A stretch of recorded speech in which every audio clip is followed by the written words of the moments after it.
tiene 4 puntos. Voy a tratar de ser ordenado y de ir reflejándole de los 4 puntos de la unidad lo que me parece interesante de cada uno de los puntos. Por supuesto, ustedes tienen que complementarlo con los libros, obviamente, y con la lectura del código.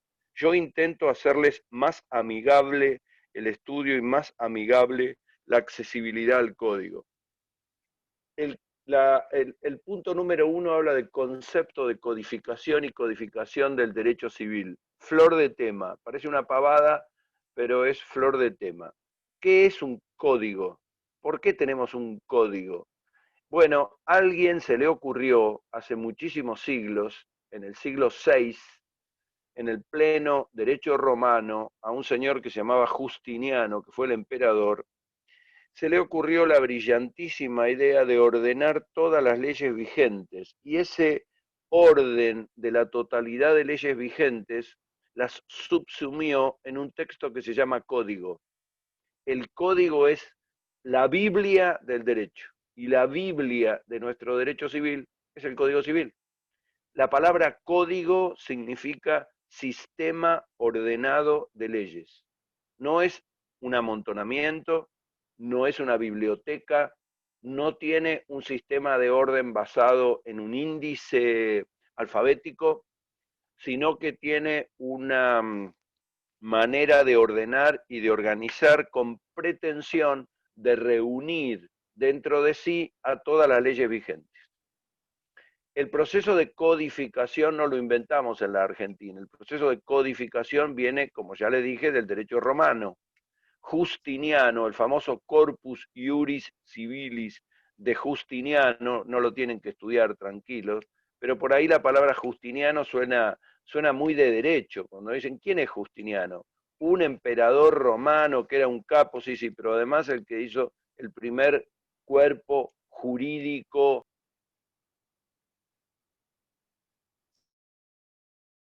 que es interesante para nosotros, mucho más moderna, se da con Napoleón, el jurista, el gran jurista de los tiempos actuales fue Napoleón, aunque les parezca mentira, el gran estadista y gran capitán francés Napoleón hizo el código civil más moderno que conocemos. Ese llamado Código de Napoleón que rigió en Francia tuvo una gran influencia en los siglos posteriores en el desarrollo de todos los códigos modernos y sobre todo llegó a América. Los juristas que en el siglo XIX empezaron a escribir en América códigos de leyes civiles se basaron en el Código de Napoleón. Aunque les parezca mentira, ese código fue la base moderna que tomaron en cuenta nuestros legisladores. Entonces, la pregunta importante es, ¿qué es un código? Bueno, un código es el sistema de reagrupar, de unir, de confeccionar, de ordenar las leyes civiles. ¿Nosotros tenemos un código? Sí, señor, tenemos un código. ¿Dónde lo tenemos? Ahora voy a hablar de él. ¿Y cuándo arrancó el proceso de codificación en el mundo? Con Justiniano. Y en la Argentina naturalmente con Vélez Sarsfield. Pocos años después de dictar la Constitución, en 1869, este señor Vélez Sarsfield, por indicación del presidente Mitre, se puso a escribir un código civil.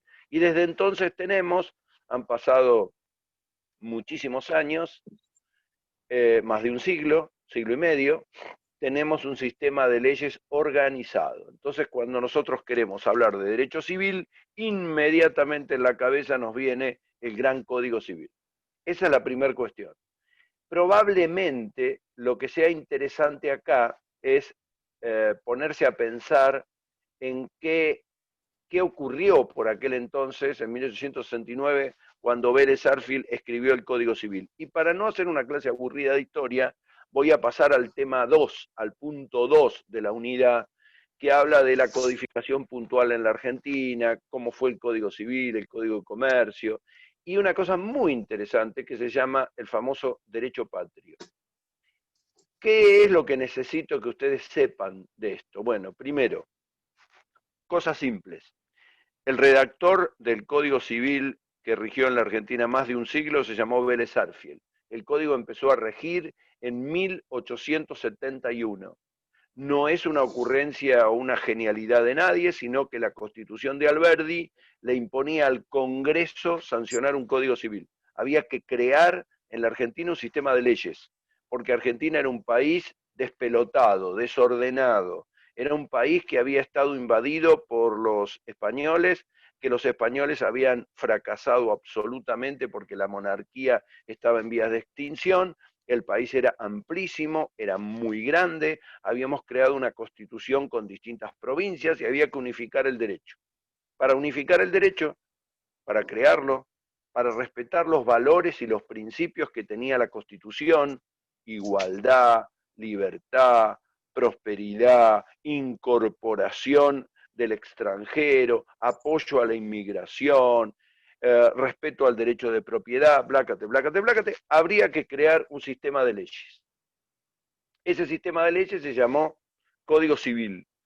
Les quiero contar, porque parece obvio, pero es importante, que antes de sancionarse el Código Civil, se sancionó el Código de Comercio, porque la necesidad de crecer en el país hizo que rápidamente fuera más necesario dictar leyes de naturaleza económica.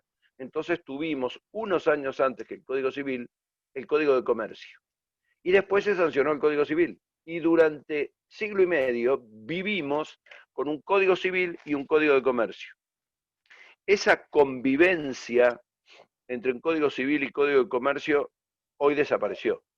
Porque como ya lo vimos en clases anteriores, ahora hablamos de un Código Civil y Comercial. O sea que se derogaron los dos códigos, el civil y el comercial, de la época de Vélez Sarsfield. Vélez Sarsfield participó en la sanción de los dos códigos, en la elaboración de los dos códigos, y se ha unificado el derecho privado en un solo código civil y comercial, lo cual ahora les voy a explicar, era lógico, era obvio, era necesario, porque había muchas instituciones de la legislación civil y comercial que se repetían, muchas que estaban derogadas, entonces había que poner orden en la legislación privada. Muy bien. ¿Cómo sancionó Vélez Sarsfield el código? A libro cerrado. ¿Qué quiere decir esto? Que cuando el Congreso se reunió para tratar el código, se pararon todos, lo aplaudieron y lo pusieron en vigencia. No hubo una discusión sobre cada artículo, porque ya quienes integraban el Congreso le habían dado poder suficiente a Vélez Sarsfield y ya sabían que este bueno de Vélez Sarsfield iba a hacer cosas extraordinarias, aunque algunas macanas en el código original que trajeron innumerables problemas. Pero bueno, así es como se conforma un país, así como que se crea nuestra organización nacional. Veníamos de la famosa guerra contra el Paraguay, veníamos de conflictos entre unitarios y federales. Más que discutir leyes, había que crear un sistema jurídico organizado y allá fue Vélez Sarsfield. El código actual es la mitad del código de Vélez Sarsfield. De 4.571 artículos que tenía Vélez Sarsfield, el nuestro es de 2.000 y pico. ¿Y por qué digo 2.000 y pico? ¿Por qué se redujo de una? Bueno, porque se trató de crear un código, ya lo voy a explicar, más simple, más accesible para la gente.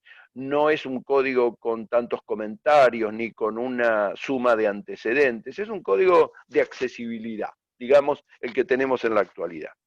Pero además, hay otra cosa que es muy importante, y es que cuando se sanciona el código de Vélez Sarsfield en 1869 para que entre en regir en 1871, nuestro país no solamente necesitaba leyes, sino necesitaba abogados y necesitaba estudiosos del derecho, juristas, y necesitaba jueces.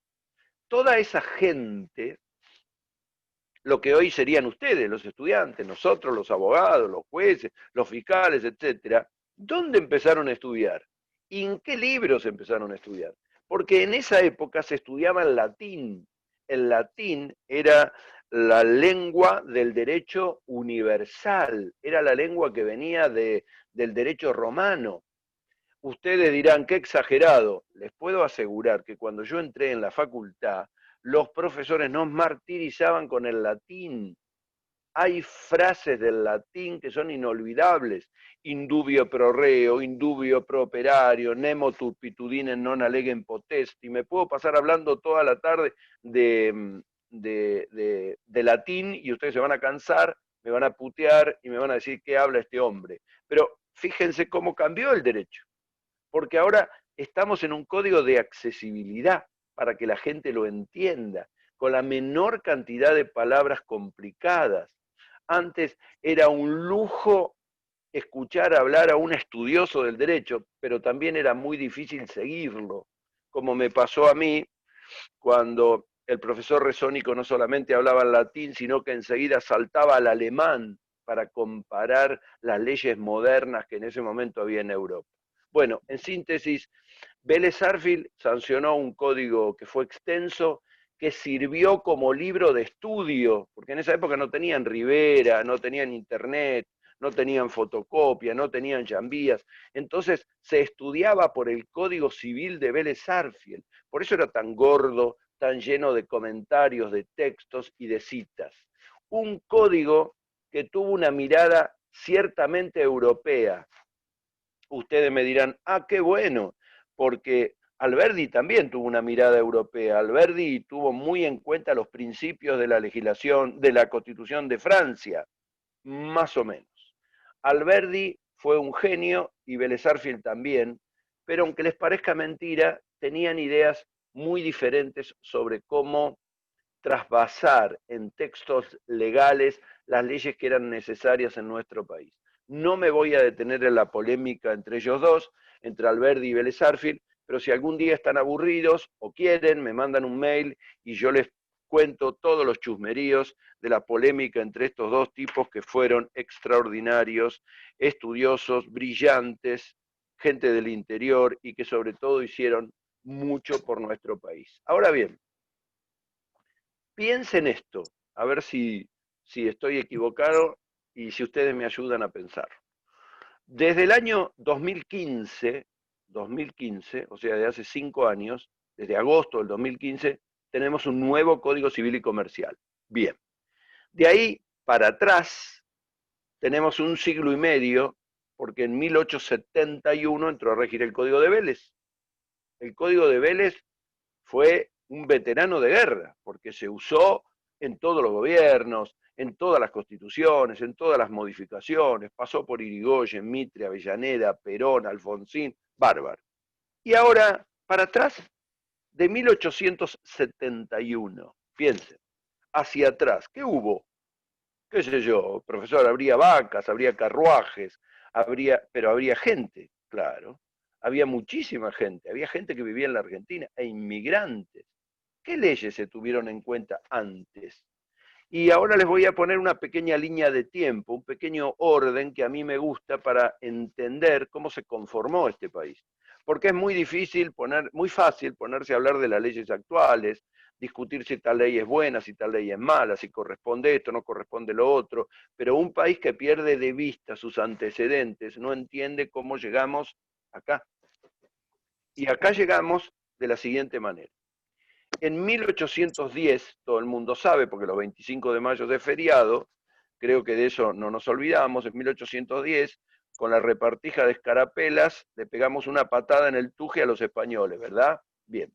Entonces los españoles dejaron de mandarnos leyes, porque independientemente de la política y del color de la bandera, lo cierto es que cuando una revolución se produce de una manera o de otra, el que es despedido deja de sancionar o de dictar leyes. Entonces Argentina tuvo que arreglárselas por sí solas. Y arreglárselas por sí sola era crear un sistema de leyes. El sistema de leyes, no teniendo gobernantes, requería la famosa primera junta de gobierno.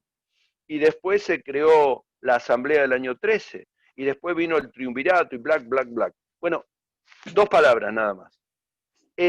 La formación de leyes durante esos años, que van de 1810 hasta el Código Civil de 1871, repito, de 1810 a 1871, más de 60 años de vida argentina, ese periodo se llama periodo del derecho patrio.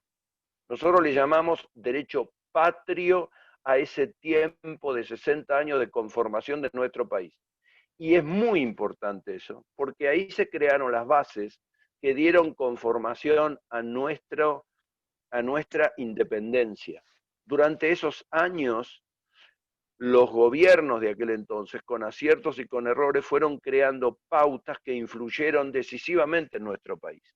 Les digo tres para que ustedes las sepan, pero las tienen en una pequeña lectura que yo les envié en el campus. A cada uno por mensaje le puse una síntesis de lo que era el derecho patrio.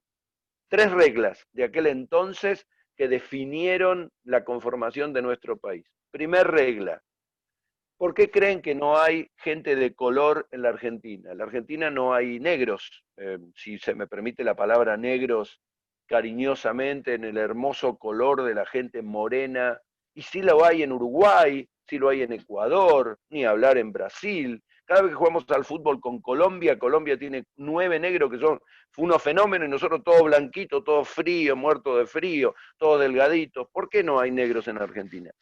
Porque la Asamblea del año 13 sancionó la libertad de vientres.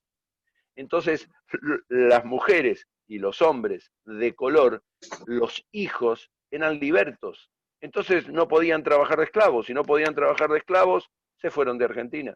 Argentina no tiene gente de color. Hay una mínima cantidad de gente de color que, que a veces da gusto cómo esa gente se ha relacionado sin tener las diferencias raciales que pasan en otros países. Esa es una regla. ¿Esa regla de cuándo es? De 1813, del derecho patrio, de la Asamblea del año 3. La segunda regla: la gente en la Argentina desde siempre ha valorado mucho más el matrimonio religioso, el matrimonio de la iglesia, que el matrimonio en el registro civil.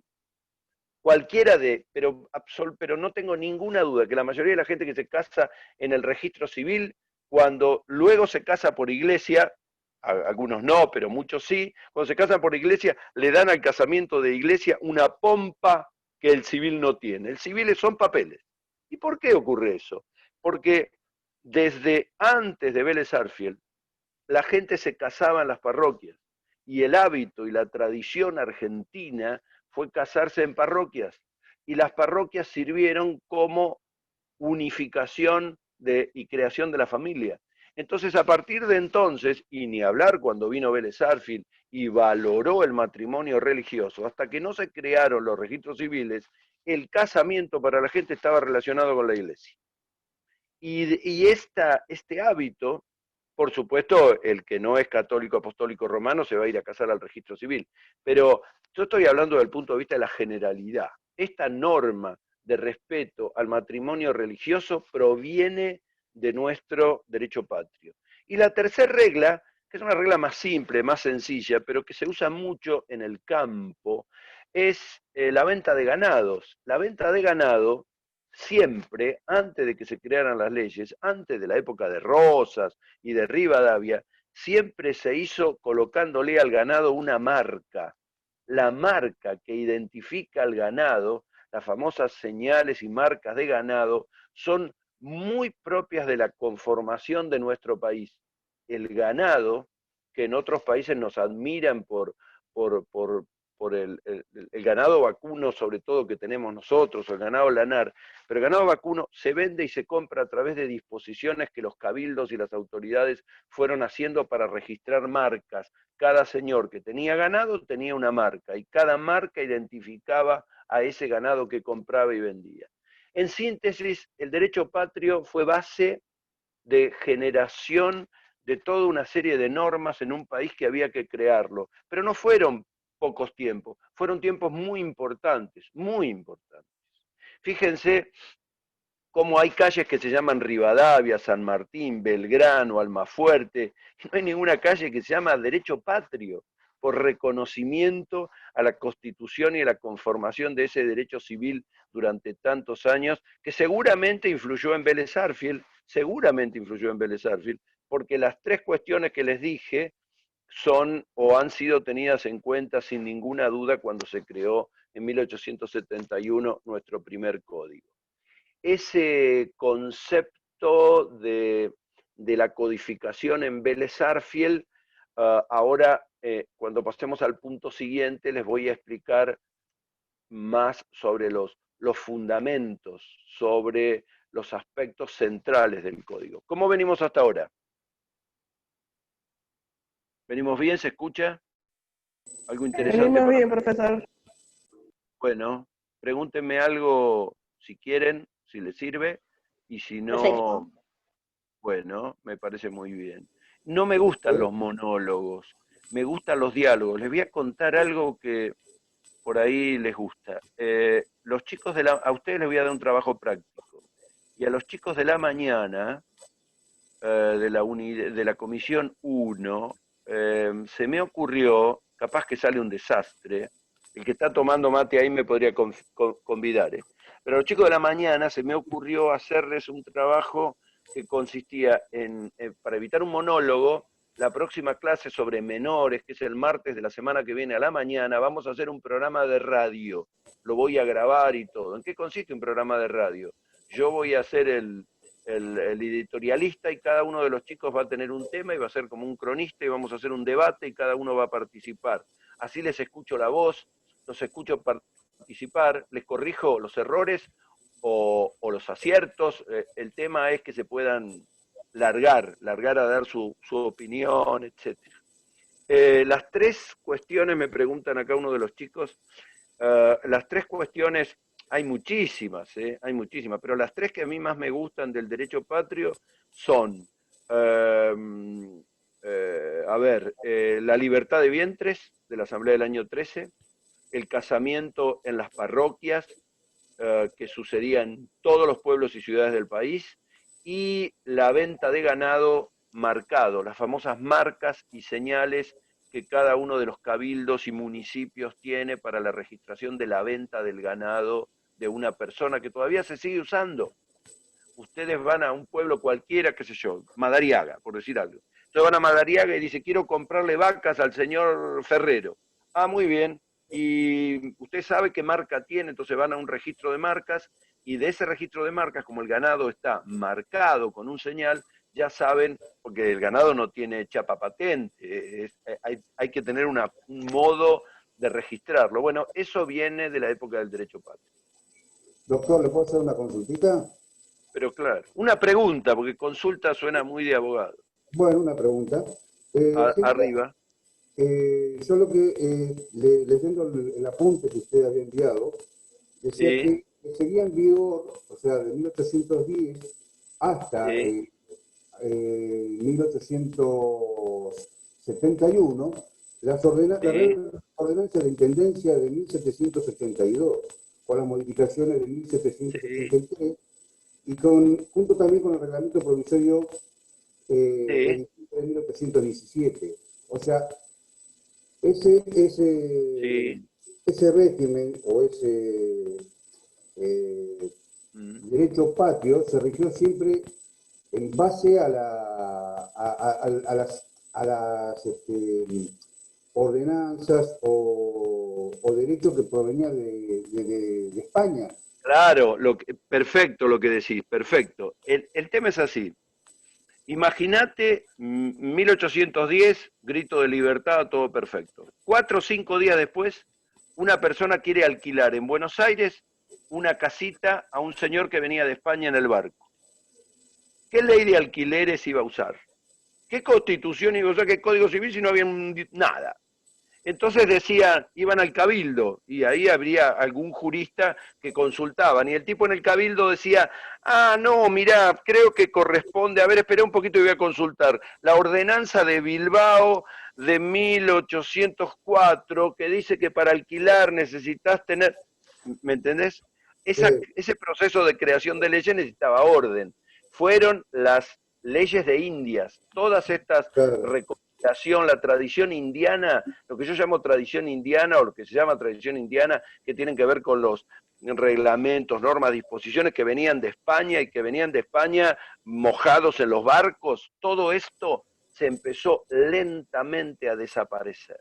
Ese lentamente a desaparecer fue o dio lugar al derecho patrio. Hay muchísimas cosas para contar, Por supuesto que no fue automático. Y hay disposiciones de los cabildos, hay disposiciones del primer y segundo triunvirato, sobre todo el primer triunvirato, de los directorios, de los reglamentos provisorios que se fueron creando a partir de esas disposiciones que dejaron en vigencia, que empezaron a perder vigencia la legislación española, pero yo te puedo asegurar que esa cuestión es muy interesante, sobre todo por la influencia que tuvo.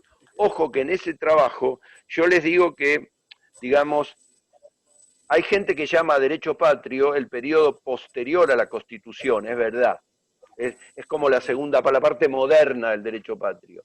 Pero eh, ya cuando tenemos Constitución y cuando tenemos Código Civil, ya tenemos más que un derecho patrio en ciernes, tenemos un derecho codificado. Entonces yo prefiero llamarle derecho patrio o orígenes del derecho patrio o prólogo del derecho patrio a la primer parte, que es de 1810 a 1871. Espero no haberte aburrido.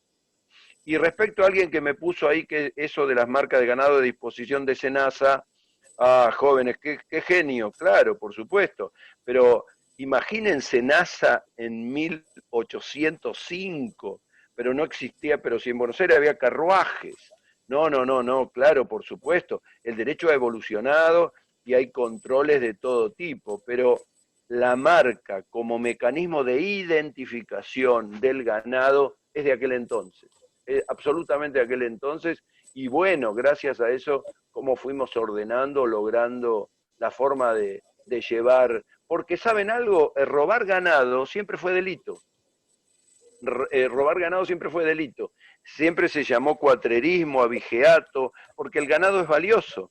El ganado era un bien individual, pero también un bien de gran aportación para los barcos, para la exportación, etcétera, etcétera, etcétera.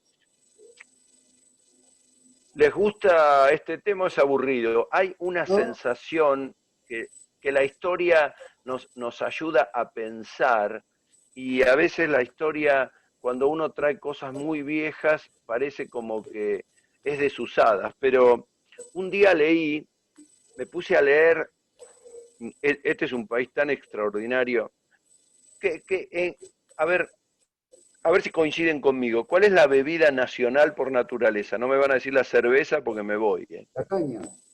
El mate, por favor, el mate.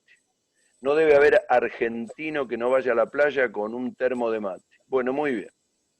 Como es el mate, y el mate es bien argentino, recontra argentino, a alguien se le ocurrió, algún español que debe haber venido a Argentina y que seguramente sería autoridad, en 1805 prohibir el consumo de mate en las oficinas públicas en la Argentina. Eso fue una ordenanza que vino de España en 1805. Después los echamos a los españoles.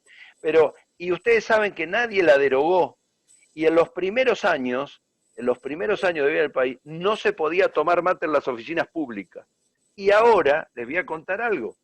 Cuando yo era chico y uno iba a una oficina pública y veía a alguien tomando mate, la impresión era, este está al pedo, este está perdiendo el tiempo, este no se concentra. Esto es distinto si toman té o café, porque tomar té o café muy inglés, muy cheto, muy lindo, ahora si estás tomando mate estás boludeando. Esto es ni más ni menos que un error conceptual que nos metieron los españoles. Salvo los españoles que se enamoraron del mate, el resto de no hablo de los españoles, los hijos de los españoles, por Dios, hablo de los españoles que nos conquistaron, de los de 2 siglos atrás, nos metieron en la cabeza que nosotros los argentinos éramos vagos. Entonces me fui a buscar, aunque les parezca mentira, el origen, claro, es un prejuicio cultural, el origen de 1805 de esa ley. Y la ley dice, en virtud que el argentino pierde mucho tiempo cuando está tomando mate y se distrae pretendiendo hacer amistad, se queda imposibilitado de uso de tomar mate. Cosa que es increíble. Pero bueno, forma parte de nuestras costumbres. Vamos al punto 3. ¿Les gusta la idea? Acá vamos a perder un poquito más de tiempo. Vamos al punto 3 que dice el Código Civil y Comercial de la Nación, método, bla, bla, bla, bla, bla. Acá entramos en el código. acá entramos de cabeza en el código. El código es una ley y tiene un número de ley, 26994. Como tiene un número de ley y está vigente, cumplió todos los pasos legales. Fue sancionado por el Congreso de la Nación, fue promulgado por el Poder Ejecutivo, publicado en el Boletín Oficial. Muy bien, tenemos nuevo código. ¿Ahí se cerró la formación del derecho civil? No, no. De ahí para atrás se derogaron muchas leyes, muchas. Se derogó el Código Civil de Vélez, se derogó el Código de Comercio, se derogó la ley de propiedad horizontal, se derogó la ley de derechos civiles de la mujer, la ley del nombre, un montón de leyes. Pero el derecho no quedó petrificado, no es una foto, el derecho es dinámico. Entonces, luego del 2015, tengo que decirles, esto es importante, ustedes lo tienen que saber, se fueron sancionando leyes con una dinámica tal de que esas leyes empezaron a incorporarse al código. Voy a nombrar dos, solamente dos para que ustedes la sepan, pero hay muchas, hay muchas. Por ejemplo, una es la reciente nueva ley de alquileres, la nueva ley de alquileres que la gente comenta y que está en el uso público y que ha salido en todos los diarios, etcétera, es una ley que modifica algunos artículos del Código Civil en el capítulo de alquileres de locación. Esa es una ley complementaria. Y después hay otra ley que a mí me gusta mucho, que es una ley especial, que no está incorporada al código, sino es a posteriori, pero es de naturaleza civil, que es la famosa ley Justina. La ley Justina es una ley que modificó los trasplantes de órganos para hacer más accesible en el caso de personas que tuvieron un fallecimiento reciente y que sus órganos pueden ser objeto de ablación, etc. Más adelante, cuando veamos la unidad, creo que 13, no me acuerdo, 12 o 13, volvemos a hablar de la ley de trasplantes de órganos porque es muy interesante y tiene que ver con el derecho de disposición del propio cuerpo. Entonces, lo que quería decir es que el Código Civil y Comercial actual no es un código pétreo, sino que fue sancionado en el 2015 para modernizar nuestra legislación. Nuestra legislación estaba muy atrasada, recontra atrasada. No había país en América que no había sancionado el nuevo código. Y desde Canadá de Canadá francesa hasta Uruguay tenían nuevo código y nosotros andábamos con el Falcon de Vélez Sarsfield, con el carruaje de Vélez Sarsfield todo emparchado, pobrecito, que sirvió para mucho, pero que ya no resistía los tiempos modernos. El nuevo código, ¿qué tiene de interesante? Bueno, lo que ustedes jurídicamente tienen que saber es que un código se analiza conforme su método y su objeto. Recuerden estas dos palabras, método y objeto. El método no es ni más ni menos que la conformación del índice del código. Es decir, cómo está organizado el código.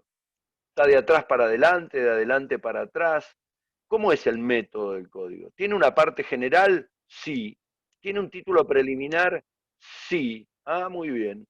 Y después adentro, y adentro son artículos, pero los artículos responden ¿a qué? A secciones, a capítulos y sobre todo a 6 libros. 6 libros. No es que sean 6 tomos, se llama libros a cada una de las partes grosas que tiene el código.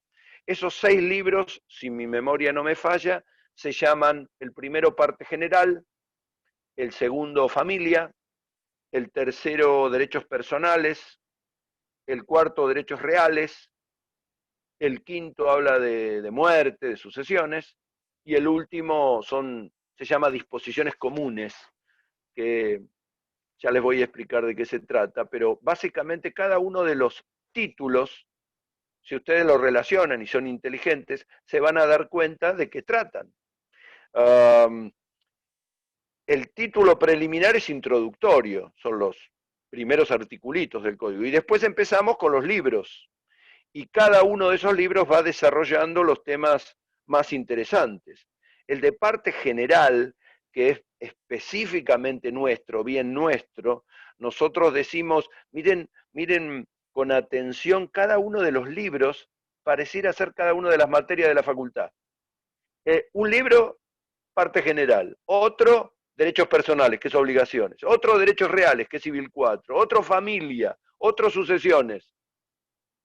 Y así fue como se estructuró hace muchos años el estudio del derecho civil. El estudio del derecho civil era bien separado cada una de las áreas del código de Vélez-Sarsfield. Bueno, este código tiene seis libros, después tiene capítulos, tiene secciones, de manera tal de que lo interesante de todo esto es que ustedes encuentren rápidamente el sentido que tiene el método. El método es ni más ni menos que la forma de organizar un código, porque como les dije al principio, el código no es un despelote, no es un desorden, todo lo contrario, supone orden, supone ideas.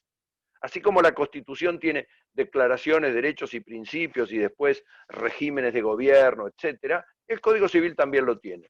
Repito, un título preliminar y después 6 libros que solamente con que ustedes sepan el título de los libros fácilmente les va a dar idea de a dónde apuntan los contenidos. Voy a poner un ejemplo cualquiera, simple, que me viene a la mente. El título 4 se llama derechos reales. Los derechos reales son derechos sobre las cosas. Si yo quiero averiguar si necesito hacer una escritura cuando compro un departamento o no, ¿a qué título voy a ir? ¿A qué libro voy a ir? Al libro de derechos reales. Con lo cual, vamos como ordenando cada uno de los temas de manera tal, el tercer libro, el derecho personales, nos lleva a los derechos que se tienen con motivo de los contratos, a las obligaciones. Ahí vamos a encontrar la compraventa, vamos a encontrar alquileres, vamos a encontrar préstamos de dinero, vamos a encontrar usufructo, ¿qué digo? Fideicomiso, etcétera, los contratos de consumo, en fin, ese es el método, la forma mínima de organización del código. Y para cualquiera que quiera, no memorizarlo, pero tener una idea, no es necesario que lo memoricen, ¿saben cómo hacen para aprender el código? Tomando el índice. Uno agarra el índice, le pega una leída al índice de adelante para atrás y dice, ah, qué fácil es esto. Cuando estudien derecho penal les va a pasar lo mismo. Lo que pasa es que el derecho penal es chiquitito así, finito así. Entonces van a ver que el derecho penal tiene parte general y parte especial. Penal 1 y penal 2. Parte general con ideas generales, parte 2, los códigos, las penas determinadas de acuerdo a cada delito. Ese es el método del código. Y en el examen preguntamos, ¿cómo miércoles está organizado el código? Y la idea es explicar someramente la idea del método. ¿De dónde sacó Vélez-Sarsfield el método? El método de Vélez-Sarsfield igual al de este, parecidos. Este método está mejor, este método es más simple, no tiene comentarios y tiene una parte general.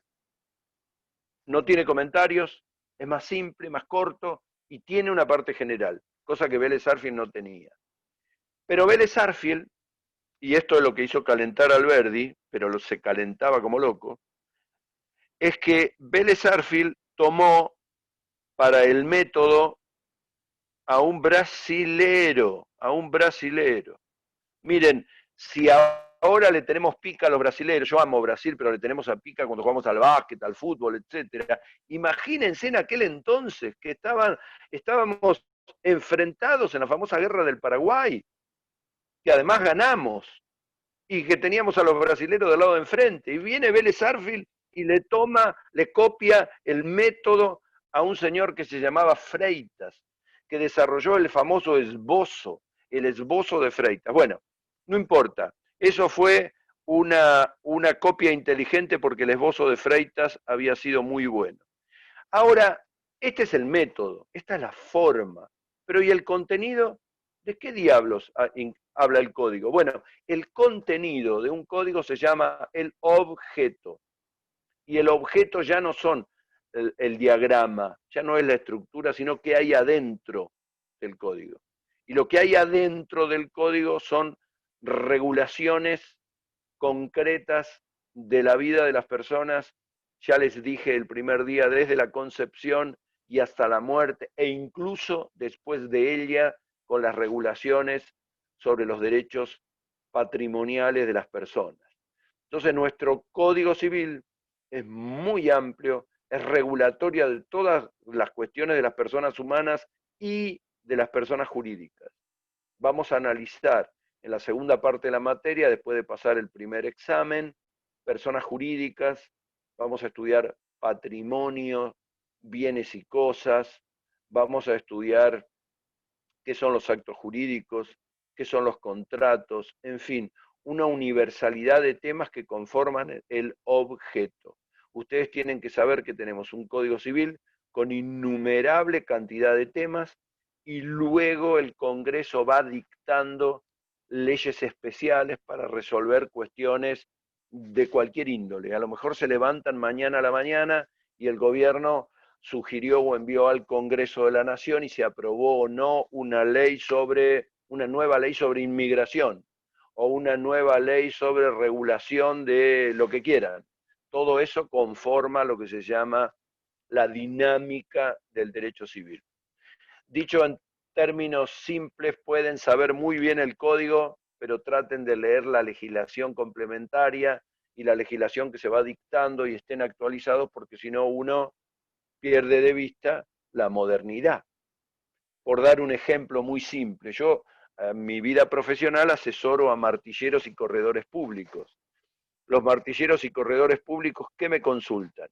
La ley de alquileres, porque hoy está en tema los alquileres. ¿Están en vigencia, no está en vigencia? ¿Qué hay que hacer con la garantía, doctor? ¿Se puede alquilar en dólares, en pesos? ¿Se puede alquilar 3 años menos? ¿Cómo es el ajuste? ¿Cómo es la actualización? ¿De dónde sale eso? ¿Del nuevo código? Sí, pero del nuevo código no me alcanza porque necesito explicar la nueva ley de alquileres, que es una legislación complementaria. Ya explicamos en la última clase los aspectos valorativos del nuevo código, los llamados valores, los principios. No creo necesario volver a repetir ese tema, ustedes lo tienen, esos son temas para repasar. Lo que sí me gustaría es algo bien técnico. Cuidado con esto, que creo que se lo subí en el trabajito que enviamos en el día de ayer o antes de ayer. Cuando se sanciona el Código Civil, que empieza a regir en agosto del 2015, como siempre pasa, como pasa con los libros, con las novelas, que hay fe de erratas, acá pasó algo parecido. Se dieron cuenta que tenían que aclarar cuáles eran las leyes derogadas, entonces hicieron un capítulo inicial que dice, queda derogada las siguientes leyes, bla, bla, bla. Muy bien, normas derogadas. Después otro que eran normas complementarias que era necesario dictar, que son simples. Y después hubo un tema que a mí me gusta mucho, que son las llamadas normas transitorias, porque se dieron cuenta cuando hicieron el código que había 3 o 4 temas que no habían tenido tiempo de prepararlos y esos temas iban a dar lugar a debate y el código no iba a salir nunca. Esos 4 temas son interesantes, se los digo en títulos, pero ustedes lo pueden leer porque está en el trabajo. Los 4 temas son, el primero es el de la propiedad indígena o de las propiedades de los pueblos aborígenes, que se iba a sancionar dentro del código, después se iba a hacer una ley especial y al final no se hizo una miércoles, como siempre pasa, y todavía estamos en duda con la propiedad de los pueblos aborígenes o la propiedad indígena. El segundo tema era qué pasaba con los embriones no implantados, los embriones donde participan hombres y mujeres para pensar en la vida futura, eso merecía una ley, merecía una protección, no se hizo nada. La tercera cuestión era la responsabilidad del Estado. La responsabilidad del Estado la sacaron dentro del Código Civil para intentar disminuir los juicios contra el Estado. Y el otro tema era un tema que tiene que ver con las leyes relativas a las técnicas de reproducción asistida, que ahí sí se hizo una regulación, pero una regulación escasa, no viene a cuento abundar en mayores explicaciones. Lo que sí quiero que ustedes sepan que existían normas transitorias y que esas normas transitorias Disculpe, se dejaron doctor, ¿podría repetir la última, por favor? sí, ¿La cuarta? la última Gracias. que mencioné La última en realidad es la responsabilidad del Estado, pero la que yo mencioné como última era una cuestión que tenía que ver con cómo quedaban registrados en el registro civil los hijos de aquellos que nacieron por técnicas de reproducción asistida. Es una mera cuestión formal a los fines de la registración de quién es el papá y quién es la mamá, cuando ha habido consentimiento en técnica de reproducción asistida. Y esto estaba relacionado con los embriones, etc.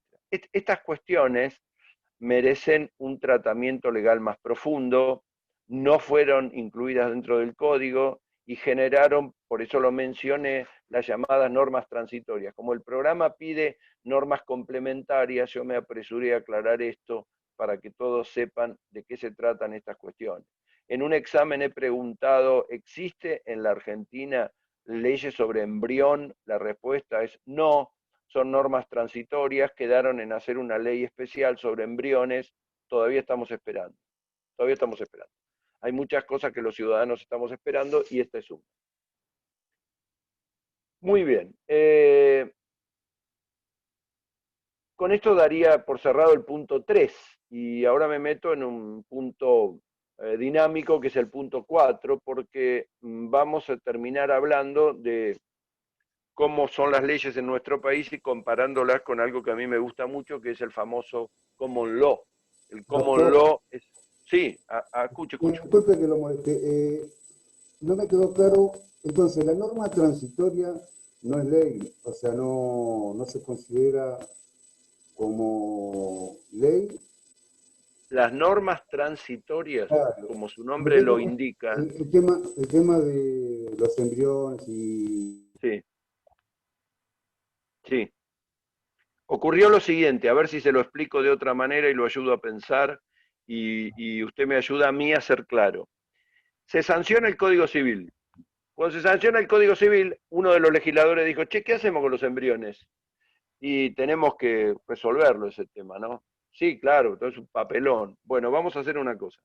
Vamos a aclarar que hay normas transitorias que merecen una regulación específica. Entonces, transitoriamente le decimos a la gente que eso nos vamos a ocupar en una ley especial. Ah, bueno, y eso es lo que hicieron. La norma transitoria en realidad es una norma de aplicación en un periodo de tiempo. Claro que son leyes, pero son leyes inconclusas, porque si vos sacás una ley que dice, quédense tranquilos, que voy a hacer una ley sobre el embrión y no sacás una ley sobre el embrión, más que ley transitoria, lo que estás haciendo es engañar a la gente. No lo Claro, quería decir en forma tan abierta, pero me parece que te estás dando cuenta, ¿no? claro, eso es lo que pasó con Esto, el instituto. claro, exactamente, exactamente. Y seguimos dando vuelta con este tema ¿Puedo hacer que, una bueno, consulta? hay muchas... ¿Eh? ¿Puedo hacer una consulta igual? Me Sí, confunde sí, un sí, poco el arriba, término, arriba. me confunde un poco el término de norma transitoria cuando vemos, digamos, que no existe la norma. Claro. Bueno, en el caso de los embriones no existe, en el caso de los derechos de los pueblos indígenas y la propiedad comunitaria tampoco, pero los otros dos casos, la responsabilidad del Estado y la inscripción de los nacidos por técnica de reproducción asistida, sí existe norma. Nos puede gustar o no gustar, pero sí existe norma. Entonces, es una manera de decir, por este tiempo y en forma, digamos, Pero, transitoria, mientras dura este periodo, vamos a hacer así con estos temas. Esa es la idea. Pero podría no ser una norma transitoria, sino un vacío legal. A mí me gusta llamarle un vacío legal o una cuestión inconclusa que naturalmente el Congreso tiene que poner en orden. Hay ley de fertilidad asistida y hay ley de responsabilidad del Estado, pero están fuera del Código Civil. Son leyes especiales. No hay de embrión no implantado y no hay todavía una idea de los derechos de los pueblos indígenas y la propiedad comunitaria de la tierra que tanto reclaman y que tanto se merecen, pero que, viste cómo es este país, hay provincias que se llevan recontra bien y otras provincias que están a los tiros todas las semanas con esta gente, y hoy es un tema de mucha actualidad, porque hoy hay permanentes, no voy a hablar de política, pero permanentes quejas a la ocupación indebida o a la ocupación arbitraria de distintos lugares por parte de pueblos aborígenes, y entonces se genera todo un conflicto que podría solucionarse el día que el Congreso dice, bueno, esta tierra es de uno, esto es de otro, etc. Es cuestión esporádica, pero digamos que tiene actualidad. En la Argentina todo tiene actualidad, todo, absolutamente todo tiene actualidad. ¿Quedó más claro o no tanto? Sí, sí, sí. Lo que, me quedó claro con relación que hizo eh, la aclaración con el tema del digesto a las normas transitorias. Me queda más claro con el tema del digesto que pasó el Ahora lo tiempo. vemos, ahora lo vemos. Ah, Ahora lo bueno. vemos, ahora lo vemos, el digesto. Ahora lo vemos, ahora lo vemos. Me encanta el comentario que hiciste, pero ahora lo vemos porque el digesto estaba bueno, lo explico ya. El digesto jurídico argentino es una obra intelectualmente extraordinaria, pero que jamás se va a llevar a la práctica, porque el digesto es una manera de filtrar todas las leyes que existen, hacer un gran filtro, establecer cuáles son las leyes vigentes en un tiempo determinado en cada uno de los temas, constitucional, de minería, impositivo, de derecho civil. Hay un área que se llama Digesto Jurídico Argentino, lo trabajó la UBA con el Colegio Público de Abogados de Buenos Aires, con distintas instituciones de derecho, para crear un digesto que ordene todo el despelote de leyes que hay en la Argentina, pero es tan impresionante y de tanto nivel de contradicción que ese trabajo, si bien hay una ley que lo pone en vigencia, nunca lo van a terminar, nunca lo van a terminar, porque además le diría que es un trabajo que ya ha perdido sentido. En alguna medida el digesto consiste en crear un supercódigo de cada una de las materias para ordenar nuestra legislación y evitar contradicciones. Ese Profe, supercódigo hoy no tiene sentido. Me parece a mí, capaz que estoy equivocado. Escucho. ¿el digesto es de leyes o de fallos? No, no, no, no. Muy buena pregunta. De leyes, de leyes. La palabra digesto en realidad es una palabra que se usa mucho en derecho para decir una gran enciclopedia jurídica de derecho, de leyes.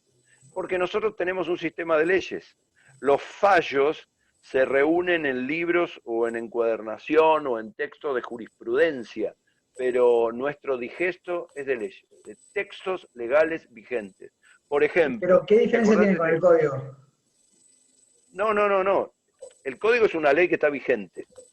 El digesto está por encima. Es como si el digesto dijera, a ver, voy a agarrar el código, todas las leyes anteriores que no se derogaron, todas las leyes posteriores que se sancionaron, todas las leyes de despelote que andan dando vuelta, voy a unir todo eso y voy a hacer un gran filtro y voy a ponerlas en un software de manera tal de que cuando vos busques, qué sé yo, propiedad del ganado, inmediatamente te salga cuál es la ley vigente y no 57 leyes dictadas por cada gobierno en Claro. cada uno de los temas. Se podría decir entonces que son las leyes vigentes. Se podría decir que el digesto jurídico es una gran enciclopedia de leyes vigentes, que no se contradigan entre sí para facilitarle la comprensión y la búsqueda a la gente. Hoy el Todas laburo las es un materias, laburo, ¿eh? como yo en el tratado este que envió, todas las materias vigentes a la fecha penal, Claro, comercial. lo que pasa es que nosotros nos ocupamos del digesto jurídico en materia civil, Sí, sí, pero hay un digesto jurídico pensado desde hace varios años para cada uno de los temas. Esta idea del digesto jurídico es una idea, ya le digo, muy modernosa, pero que ha perdido toda, toda vigencia en la actualidad. Por eso es un simple comentario. Yo no les voy a hacer estudiar absolutamente nada del digesto jurídico de las leyes porque sería un despelote. Y en cuanto me ponen ahí digestos municipales, sí, muy bueno ese comentario. Todavía en los municipios, como han sido tan desordenadas las normativas, llámenle materia de habilitación, en materia administrativa para comercio, negocio, etcétera, cada que se llaman digestos. el personal del Banco Nación tiene su digesto, el La personal de la universidad tiene. provincia tiene su digesto, la universidad tiene su digesto. La función de la palabra digesto es voy a tener todo ordenadito, todo actualizado, porque, mirá, te pongo el ejemplo de la municipalidad. Cada vez que viene un gobierno municipal, por lo menos en Mar del Plata, cambian todas las leyes de habilitación. Entonces vos agarrás la ley de habilitación de Pulti, no, esa ya no corre más. Ah, bueno, a ver, dame la de Katz, no, esa se prendió fuego. A ver, dame la... Hay una ley de Fabricio que todavía está, que es para la habilitación de los consultorios de los dentistas. A ver, tráemela. Y esta no está modificada, entonces te volvés loco. Así no se puede estudiar derecho. Y así no se puede dar. Entonces, esto da pie para los vivos, los que sacan papeles escondidos de las carpetas, los gestores, los que dan vuelta ahí en cosas raras, siempre está para esto. Bueno, un digesto intenta evitar estos problemas. Un digesto es una buena idea, pero nada más que eso. No quiero que sepan más nada para no perder de vista, porque lo que está vigente, lo que se usa, lo que necesitamos es comprender el código. Así que si los pongo a estudiar el digesto, se van a volver locos ustedes. ¿Está bien? Y ahora entremos en el punto que a mí me gusta, que es el cómo lo, para tener una idea comparativa de cómo funcionamos, ¿no? La verdad que es difícil explicar cómo los países sajones, todos los países sajones, puede haber alguna que otra excepción, pero todos los países con origen sajón, desde la Canadá británica hasta Estados Unidos, Australia, Nueva Zelanda, Jamaica, etcétera, tienen un sistema de leyes no escritas. ¿Cómo leyes no escritas? Claro, no tienen código civil, tienen un derecho no codificado. ¿Y en qué se basan? En el precedente. ¿Y cómo funciona el precedente? ¿Quién lo interpreta? La sociedad.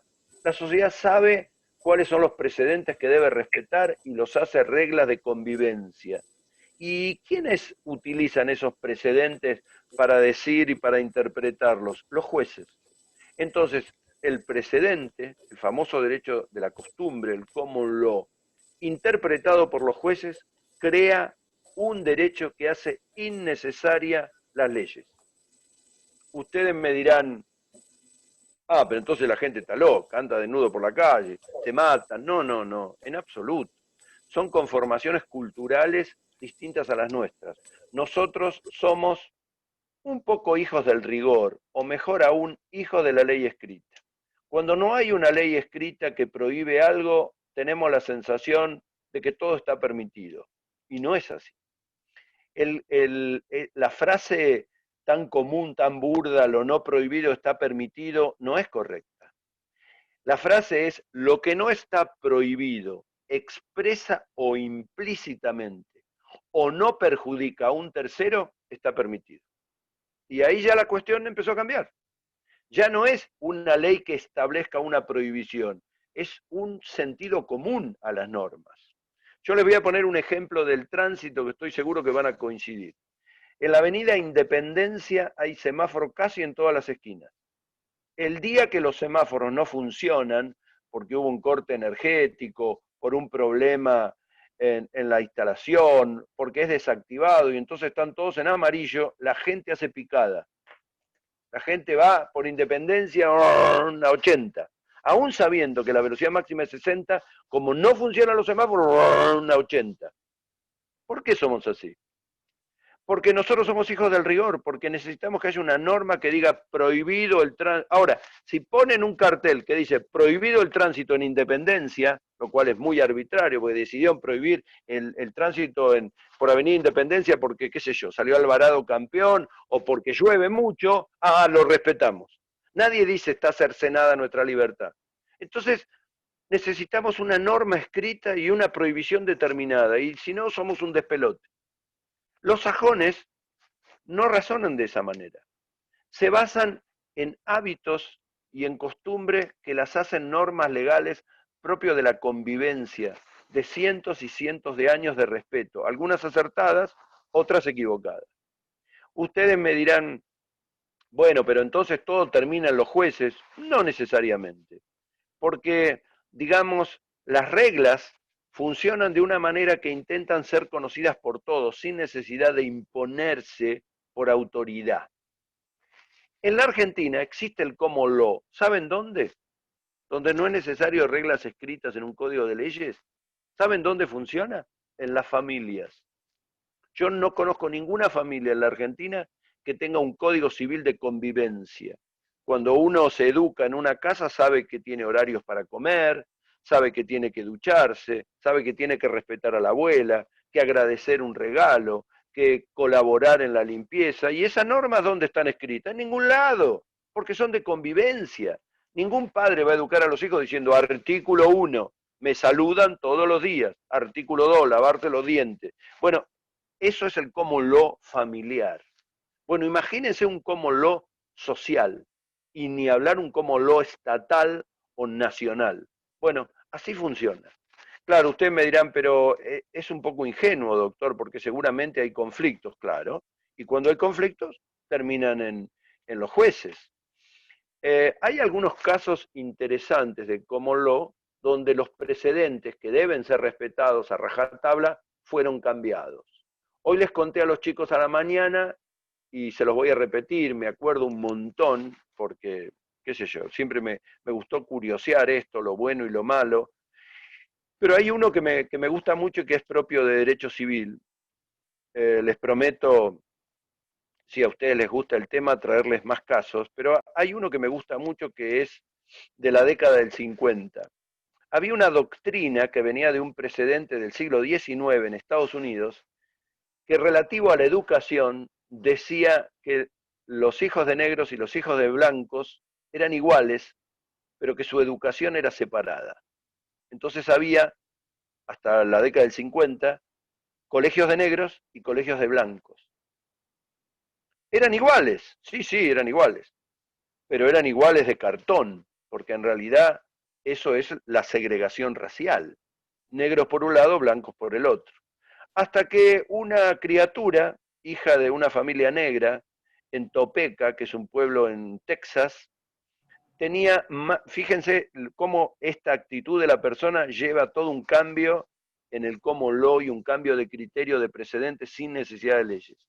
Tenía la escuela, esta familia negra, tenía la escuela de blancos a 3 cuadras de la casa, que era muy buena escuela, y tenía una escuela de negros que le quedaba a 30 blocks, a 30 cuadras de la casa. Entonces, la familia negra intentó que la criatura fuera inscripta por una cuestión de necesidad, de conveniencia y de cercanía en una escuela de blancos. Le dijeron que no, acá se respeta el precedente iguales, pero separados. Con lo cual planteó una acción legal en Texas para poder modificar esto contra la Junta Escolar de Educación del Estado de Texas en 1954. Y la justicia fue dando todos los pasos hasta que finalmente un tribunal federal, confirmado por la Corte, dijo, es verdad, no podemos tener una educación para negros y una educación para blancos. Tenemos que tener una educación donde la doctrina, el precedente, separados pero iguales, cese porque esto es segregación. Y esto fue cambiado y a partir de ese momento empezaron a desaparecer las escuelas de negros y las escuelas de blancos. Por eso cuando ustedes ven una película americana o una película inglesa o una película australiana, aunque existan diferencias raciales en otros aspectos, van a la universidad, van a la escuela, a las escuelas públicas y a las privadas, compartiendo los bancos sin necesidad que haya segregación. Esto no es de una ley, esto es ni más ni menos que la aplicación de la 14ª enmienda sobre la igualdad de las personas y la accesibilidad. Pero ahí fue necesario cambiar un fallo que tenía 60 o 70 años. Y esto fue replicado porque cada uno de los estados empezó a tener planteos judiciales igual, donde a los blancos en algunos lugares no les gustaba, pero tuvieron que aceptar compartir con los negros este tema. Otro es el famoso caso Miranda. Miranda, vieron que cada vez que hay una película, los agarran a un tipo que haya matado 10 personas, pero cuando lo agarran los policías o los fiscales le dicen, tiene derecho a nombrar un abogado, no es necesario que declare, si declare puede usarse en su contra, y le leen todos los derechos. Eso de leer los derechos viene de una enmienda, pero que recién se hizo aplicatorio en Estados Unidos en la década del 60, cuando liberaron a una persona porque la llevaron a juicio sin tener abogado defensor. Bueno, ¿qué quiero decir con esto? Que de un modo o de otro, de un caso u otro, el sistema de common law, basado en el precedente y en la intervención de los jueces, no funciona en base a leyes predeterminadas. Hay muchísimas cuestiones, por supuesto, en el comercio internacional, en cuestiones impositivas, hay leyes escritas, pero en materia de derecho civil no tienen un código civil. Y sin embargo funcionan y funcionan muy ordenadamente. Ustedes me dirán, ¿y entonces cómo estudiamos derecho si estuviéramos en una universidad en Estados Unidos?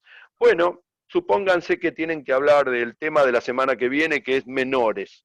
Entonces, yo les preguntaría, si estuviéramos en Estados Unidos, ¿puede un menor casarse? Y ustedes no me dicen el artículo tanto de la ley tanto, me dirán, doctor, sí, porque desde 1890 los menores cuando llegan a los 18 años pueden casarse porque un precedente del juez, bla, bla, bla, bla, bla. Así es el sistema en forma muy simple, el sistema del common law, que es un derecho basado en la costumbre, en el uso inveterado de determinadas fórmulas de convivencia y en el respeto a esos principios que elaboran los jueces. Ojo, ojo. Cosa que también he dicho y que he escrito. La globalización del mundo ha hecho que cada vez más nosotros que sancionamos leyes tengamos una mirada permanente hacia la jurisprudencia, que es cómo los jueces interpretan esas leyes. Y a su vez, los países donde la jurisprudencia es fundamental, la mirada de los jueces, la decisión de los jueces sin leyes, cada vez se hace más necesario que sancionen leyes escritas para poder evitar la dicotomía entre que un juez resuelva blanco y un juez resuelva negro. En California, por ejemplo, cosa que siempre lo explico, tuvo que sancionarse una ley de matrimonio igualitario para evitar este problema de que había lugares de California que permitían el casamiento y otros lugares que no, entre personas de un mismo sexo. Entonces dijeron un día en el Congreso de California, vamos a poner orden con esto, porque esto ya no puede ser, hagamos una ley y se acabó el problema. Fíjense qué mirada moderna que estamos dando. Lo ideal sería tener la certeza de las leyes, la capacidad de redacción de las leyes que no nos generara problemas de interpretación, pero también tener una mirada dinámica a la jurisprudencia, tanto la jurisprudencia que va cambiando con el tiempo la interpretación, como la jurisprudencia creadora, que realmente es muy interesante y muy novedosa. Espero que hayan entendido esto. Se hicieron las 21:24. Los escucho con preguntas y sí, sí, arriba. En el caso del common law, no me quedó claro, o sea, no existe el código, pero sí las leyes. No, ni código ni leyes. Hay leyes dispersas, hay leyes sueltas, hay normas de tránsito, hay normas regulatorias, pero un código con Claro. leyes civiles no hay. Por eso cuesta, vos vas a Canadá, por ejemplo, en Canadá tenés ¿Estados Unidos los... también es así? Sí, todos los estados. El único estado en Estados Unidos que tenía esta cuestión era, porque Puerto Rico es un estado asociado con un origen hispánico, el único estado era Luisiana, que Luisiana tiene un origen netamente francés. Entonces Luisiana tenía un código que fue un código derivado de la época de Napoleón, pero no hay ni un código nacional en Estados Unidos ni códigos provinciales. Hay leyes dispersas, pero no el sistema que nosotros tenemos en la Argentina, o en Francia, o en España, o en Italia, o en Alemania. En Canadá, por ejemplo, conviven los dos sistemas. En la Canadá francesa, Quebec, Montreal, tenés un código de leyes, el famoso Código de Quebec, que es un código recontra moderno, muy bien hecho, muy prolijo. Los legisladores del 2015 tomaron cosas del Código de Quebec. Y por el otro lado tenés la británica, Vancouver, Toronto, etcétera, donde se rige por el common law absolutamente distinto. son regímenes que responden a pautas culturales y a ellos les funciona muy bien ese sistema. Muy bien, muy bien, muy bien, muy bien. Como nosotros no podríamos estar sin un código civil, al contrario, tenemos la sensación que si no hay código civil, ¿y dónde encontramos los problemas? ¿Dónde encontramos las soluciones? Y fíjate que uno dice una cosa y otro otra. Bueno, para ir terminando, 3 cosas. Primero, háganme las preguntas que quieran por mail, no hay ningún problema, ningún inconveniente. Respecto al trabajo práctico, vamos a hacer así para que ustedes no se cansen, no se aburran. Van a tener una semana, pero mándenme un mail diciendo, doctor, qué tema me corresponde, y yo les voy a dar un tema de la unidad, de las unidades que vienen. Seguramente va a ser la unidad de menores o la unidad de derechos personalísimos. La idea es contestar algunas preguntas, investigar un poquito, y es una linda manera de hacerlo dinámico y estudiar. Pero para que yo tenga todo ordenado, me mandan un mail de 2 liñitas. Respecto a los de la mañana, los que cursan a la mañana, si quieren hacer trabajo práctico con los de la noche, porque los de la mañana ya los cerré, los invito para el martes que viene. Vamos a hacer un programa de radio sobre las cuestiones de los menores. Así que nada, los dejo en compañía de sus familias, a trabajar, a estudiar, a cenar, y que tengan una buena noche. Gracias a todos. Gracias, doctor. Chao, hasta mañana. Por nada, mucha suerte. Cualquier duda me mandan un mail, tranquilos. Gracias, Dale, doctor. gracias. Adiós. Gracias.